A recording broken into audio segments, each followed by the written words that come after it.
है बुक में से पहला ही chapter system of tournament. Total number of match for knockout tournament is decided as, कि अगर टीमों की तादाद जो है वो हमें कैसे पता चलेगा कितने मैचेस जो है वो करवाने हैं, तो उसका फार्मूला कौन सा यूज होगा। तो हम डेफिनेटली उसका फार्मूला जो है n-1 जो है इसका करेक्ट आंसर है। इस फार्मूले के तहत जो है वो हम मैचेस करवाएंगे नॉकआउट सिस्टम या एलिमिनेशन सिस्टम के तहत। तो अब नेक्स्ट क्वेश्चन है जी वही सेम उसी के रिलेटेड कि अगर टीमों की तादाद 9 होगी तो कितने मैचेस जो है वो खेले जाएंगे। तो सेम वही एन आपको पहले बताया, एन रिप्रेजेंट करता है नंबर ऑफ टीम को। तो अगर टीमों की तादाद 9 है, 9-1 जब आप करेंगे तो इस तरह आपके पास जो नंबर ऑफ टीम जो है वो क्या नंबर ऑफ मैचेस जो है वो कितने आ जाएंगे, 8 जो है वो आ जाएंगे। डिटेल लेक्चर आपको उसका लिंक में भेज दूंगा, उसमें कायदा इसका पूरा स्केड्यूल बना हुआ होगा जिसको आप वीडियो लेक्चर से देख सकते हैं अगर आप कंसेप्ट अपना क्लियर करना चाहते हैं।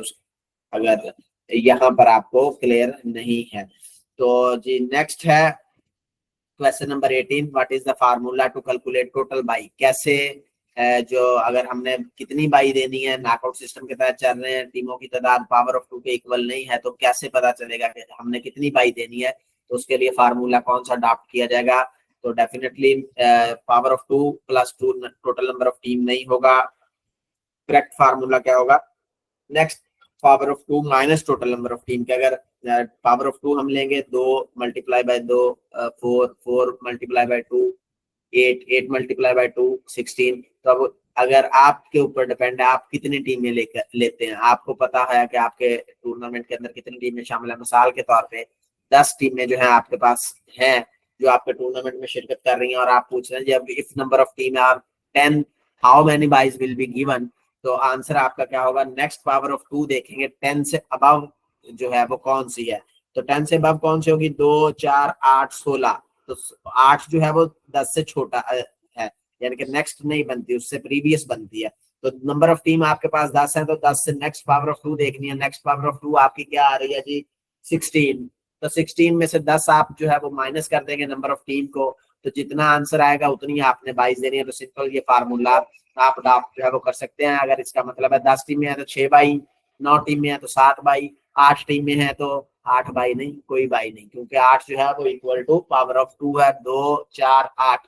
तो नंबर ऑफ टीम 8 है तो इसका मतलब है किसी भी टीम को कोई बाई नहीं मिलेगी।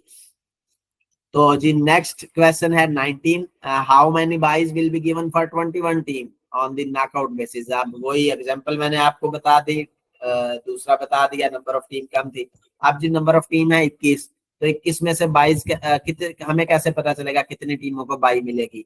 तो उसका फार्मूला सेम वही पावर ऑफ 2 याद करें कितनी बनती है, 21 से नेक्स्ट पावर 2 ऑफ 2 क्या होगी, 2 4 8 16 32। तो 32 से बनती है जी नेक्स्ट पावर ऑफ 2। तो 32 में से 21 को माइनस करेंगे तो करेक्ट आंसर आपका क्या आएगा, 11।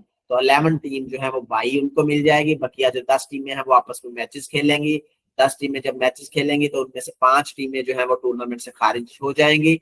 बकिया जो 5 टीमें हैं जो फाते हैं वो आगे आ जाएंगी, वो आ जाएंगी। और 11 टीमें जिनको बाई मिली थी तो अगले राउंड में जो टीमों की तादाद है वो कितनी हो जाएगी आपके पास, 16। तो 16 क्या है, इक्वल टू पावर ऑफ 2 है।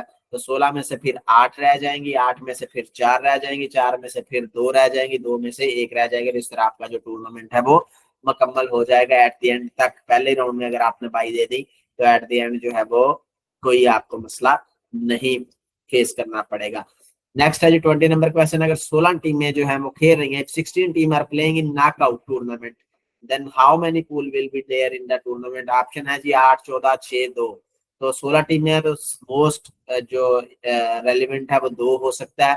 यहाँ अगर इनमें इन ऑप्शन में 4 का ऑप्शन होता तो फिर 4 भी क्या आप एक टीम में जो एक पूल के अंदर जो है वो 4 टीमें जो है वो ले सकते थे। तो अब 16 टीमें हैं तो आप दो हिस्सों में तकसीम करते हैं तो डेफिनेटली हर पूल में 8-8 टीमें जो है वो चली जाएंगी। तो 2 पोल जो है वो इसका मोस्ट सुटेबल आंसर है जी। 21 नंबर क्वेश्चन है, if the total number of team is divided into 2 पोल, दो टीमों की तादाद जो है टीमें हैं उनको 2 हिस्सों में तकसीम किया गया, एक पूल ए में है एक पूल बी में है।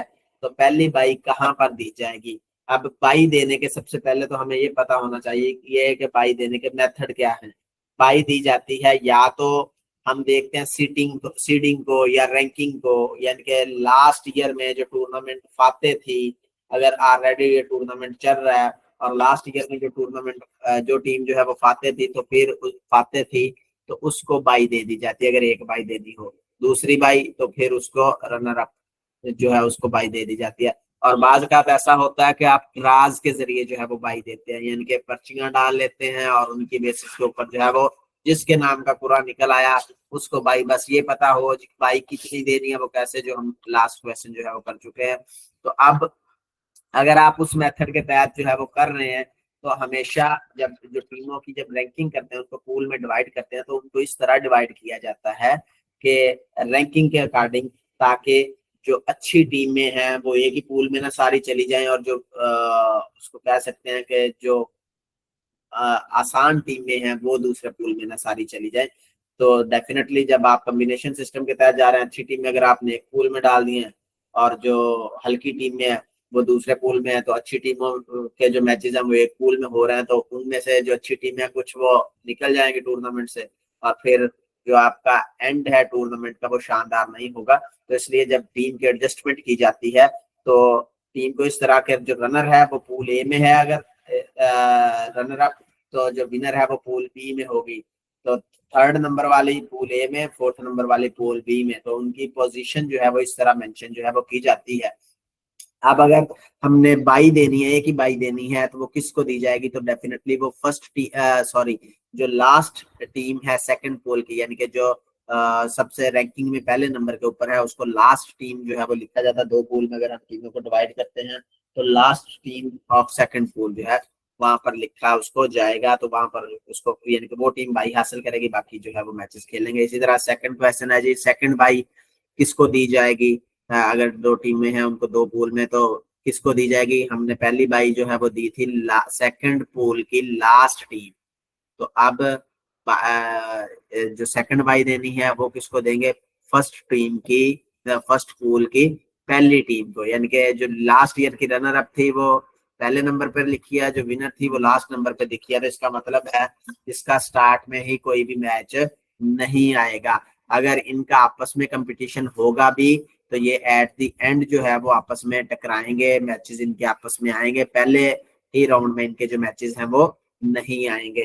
तो इस मकसद के लिए जो टीमें हैं उनको इस तरह से लिखा जाता है।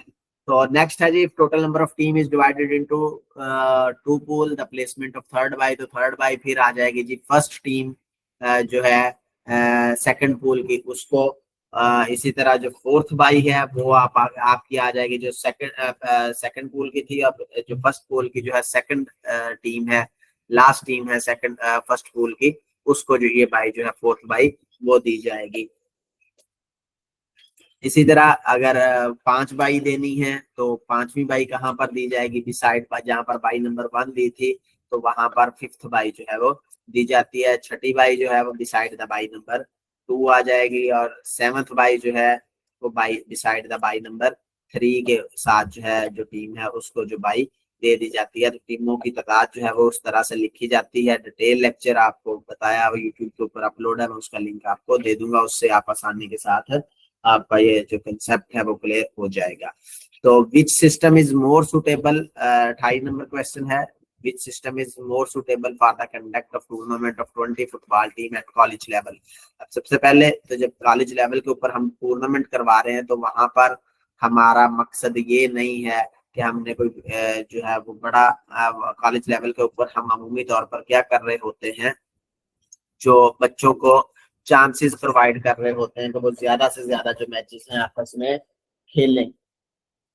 तो ज्यादा से ज्यादा मैचेस अगर आपने टूर्नामेंट जो है वो नॉकआउट सिस्टम के तहत करवाया तो डेफिनेटली एक टीम अगर हार जाती है तो वो तो टूर्नामेंट से खारिज हो जाएगी, तो उनको ज्यादा चांसेस नहीं मिलेंगे। तो कॉलेज लेवल के ऊपर जो टूर्नामेंट होता है उसका मकसद यही होता है कि बच्चों को पॉलिश किया जा सके, बच्चों की जो स्किल्स हैं वो सामने, उनके अंदर जो सलाहियतें हैं वो सामने लाई जा सके। तो अगर उसके लिए डेफिनेटली हम उनको जो नंबर ऑफ मैचेस जो है अगर ज्यादा देंगे तभी ये ऐसा पॉसिबल है।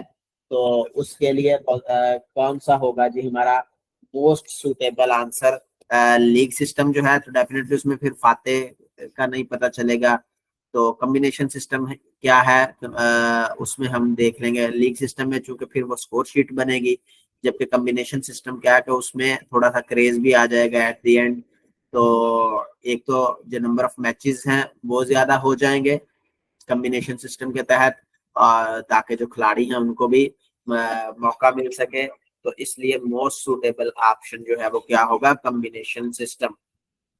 इसी तरह 29 number, the system in which the first round is played based on league system. जो पहला राउंड है, पहले मैचेस हैं वो लीग सिस्टम के तहत खेले जाएं, and semifinal and final are played on knockout basis. तो उस टूर्नामेंट को क्या कहा जाता है, नॉकआउट भी नहीं कहा जाएगा, लीग भी नहीं कहा जाएगा, कॉम्बिनेशन सिस्टम जो है वो कहा जाएगा, क्योंकि दोनों का मजमुआ है। पहले मैचेस लीग सिस्टम के ऊपर होते हैं, लास्ट मैचेस जो है वो नॉकआउट सिस्टम के तहत होते हैं। 30 नंबर क्वेश्चन है, to avoid good player competing in the initial round which of the following is correct. अच्छे खिलाड़ी जो हैं वो पहले ही राउंड में आपस में ना टकरा जाएं, तो उनको आपस में इकट्ठे ना लिखा जाए, उनको दूर रखा जाए। तो उसके लिए कौन सा मेथड जो है वो अपनाया जाता है, वो सीडिंग। सीडिंग टर्म जो है उसके लिए यूज की जाती है, जो हमने अभी डिस्कस किया कि जो टीम लास्ट, अगर रैंकिंग को अगर देखते हैं, जो पहले नंबर वाली टीम है उसको आप लास्ट के ऊपर लिखते हैं, जो रनर अप है उसको सबसे पहले नंबर पे है। तो डेफिनेटली इनका अगर मैच होगा आपस में तो वो फाइनल में जाके ही होगा। तो जब फाइनल में जाके मैच होगा तो इसका मतलब है क्रेज जो है वो बरकरार रहेगा टूर्नामेंट के अंदर। तो क्योंकि अच्छी टीमें जो हैं वो ये हैं, तो इसलिए जो इनिशियल राउंड के दरमियान ही ये आपस में ना टकरा जाए, आपस में इनका मैच ना हो जाए, तो मुकाबले के दिलचस्पी खत्म हो सकती है। तो इसलिए जो सीडिंग जो है वो यूज की जाता है, सीडिंग मेथड। जो सीडिंग की टर्म है ये पहली मरतबा कहाँ पर यूज की गई, तो टेनिस के अंदर जो है वो सीडिंग मेथड जो है सबसे पहले यूज किया गया था। 32 नंबर क्वेश्चन है, what is the programme made by the organiser before a few days are on the same day of the competition called. के जो प्रोग्राम है ऑर्गेनाइजर जो है वो तरतीब देते हैं, जो कि मैच से पहले, और जो मैच से पहले या मैच के दिन ही उसको तरतीब दिया जाता है, तो उसको क्या कहा जाता है, बाई कहा जाता है, नहीं जी। सीडिंग कहा जाता है, नहीं जी। फिक्सचर कहा जाता है, हाँ। फिक्सचर क्या होता है, जिसमें वो पूरा शेड्यूल होता है कि फलां टीम जो है वो फलां टीम के साथ मैच खेलेगी, इतने बजे मैच खेलेगी, टाइम क्या होगा, लोकेशन क्या होगी, वो पूरा प्लान जो है वो दिया जाता है। तो फिक्सचर जो है उसको कहा जाता है। तो इसलिए जो करेक्ट आंसर है वो क्या होगा, फिक्सचर। 33 नंबर क्वेश्चन है जी, इंट्राम्यूरल टूर्नामेंट। टूर्नामेंट की दो टाइप्स है, इंट्राम्यूरल और extramural. Intramural tournament are those tournament that are organised.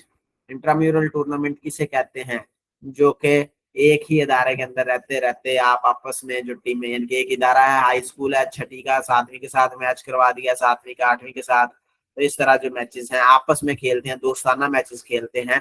तो ये कहाँ पर मुनक्कद किए जाते हैं, outside the boundary wall of institute नहीं, इंटरजोनल लेवल के ऊपर नहीं। इंट्राम्यूरल तो इसको कहलाया जाएगा जो कि आपके इदारे की बाउंड्री वॉल के अंदर अंदर जो कंडक्ट किए जाते हैं उनको इंट्राम्यूरल टूर्नामेंट कहा जाता है। इसी तरह which is not the objective of the intramural tournament. तो इंट्राम्यूरल टूर्नामेंट का मकसद क्या जो है नहीं होता, तो प्रोवाइड रिक्रिएशन, नहीं जी। दोस्ताना मैचेस का मकसद ही रिक्रिएशन जो है वो प्रोवाइड करना होता है। उसके बाद सेकंड ऑप्शन है, to help in overall development. क्या हमारा मकसद होता है, इंट्राम्यूरल टूर्नामेंट का मकसद होता है कि वो डेवलपमेंट करें, डेफिनेटली ये मकसद होता है। तो नॉट द ऑब्जेक्टिव पूछा, ऑब्जेक्टिव नहीं पूछा। हम प्लेयर को आपस में खिलाते हैं तो मकसद क्या होता है, उनकी आपस में उनकी जो डेवलपमेंट है वो सामने आ सके। तो फोर्थ नंबर, थर्ड ऑप्शन है जी, to achieve high performance. Intramural tournament आप जब खेल ही बाउंड्री के अंदर रहे, अपने अपने ही टीमों के साथ जो आपस में मैच खेल रहे हैं, तो डेफिनेटली आपकी हाई परफॉर्मेंस सामने नहीं आएगी। हाई परफॉर्मेंस कब आएगी, जब आप बाहर जाकर दूसरी टीम में जो है उनके साथ मैचेस जो है वो खेलेंगे। तो इसका मतलब है ये कुछ सूटेबल ऑप्शन लगता है इस क्वेश्चन से रिलेटेड। फोर्थ ऑप्शन है, to provide an opportunity to learn a variety of game and skill. तो डेफिनेटली इंट्राम्यूरल टूर्नामेंट का मकसद ही ये होता है, बच्चे जो है वो लर्न करें और नई जो गेम है या स्किल है वो सीखें। इसी मकसद के लिए इंट्राम्यूरल टूर्नामेंट जो है वो आपस में करवाए जाते हैं। तो इसलिए जो मोस्ट सुटेबल आंसर है इसका क्या है, टू अचीव हाई परफॉर्मेंस। कि ये ऑब्जेक्टिव नहीं है इंट्राम्यूरल टूर्नामेंट का हाई परफॉर्मेंस को अचीव करना, तो इसलिए इसका correct answer to achieve high performance है। 35 नंबर क्वेश्चन है जी, sports that you play outside the school are known. जो मैचेस आप ग्राउंड के स्कूल की बाउंड्री लाइन है, स्कूल की हदूद है, उससे बाहर खेलते हैं तो उनको क्या कहा जाता है? जो आपको पहले बताया, बाहर खेले जाने वाले क्या कहलाएंगे? Extra mural. और बाउंड्री वाल के अंदर, इंस्टीट्यूट के अंदर अंदर खेले जाने वाले क्या कहलाएंगे? इंट्राम्यूरल। 36 नंबर क्वेश्चन है, what is the basic key to achieving a high level of performance in the match? तो सबसे बुनियादी चीज क्या है अगर आपने अपनी हाई लेवल परफॉर्मेंस को अचीव करना है? तो definitely self confidence most suitable है। जब तक आपके अंदर कॉन्फिडेंस नहीं होगा, आपको अपने ऊपर जो एतमाद नहीं होगा, तो आप जो हाई परफॉर्मेंस जो है वो नहीं कर सकते। जितना भी आपको मोटिवेट कर लें, आप इमेजिनरी कर ले, लेकिन मोटिवेशन के बावजूद अगर आपके अंदर कॉन्फिडेंस नहीं है, तो इसका मतलब है आप अच्छा परफॉर्म नहीं कर सकते। तो जी ये थे हमारे जो पहला चैप्टर है हमारा हसन स्पोर्ट्स साइंसेज का।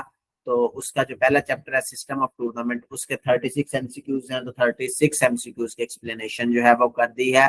अगर किसी का कोई आंसर है वो आप पूछ सकते हैं, किसी का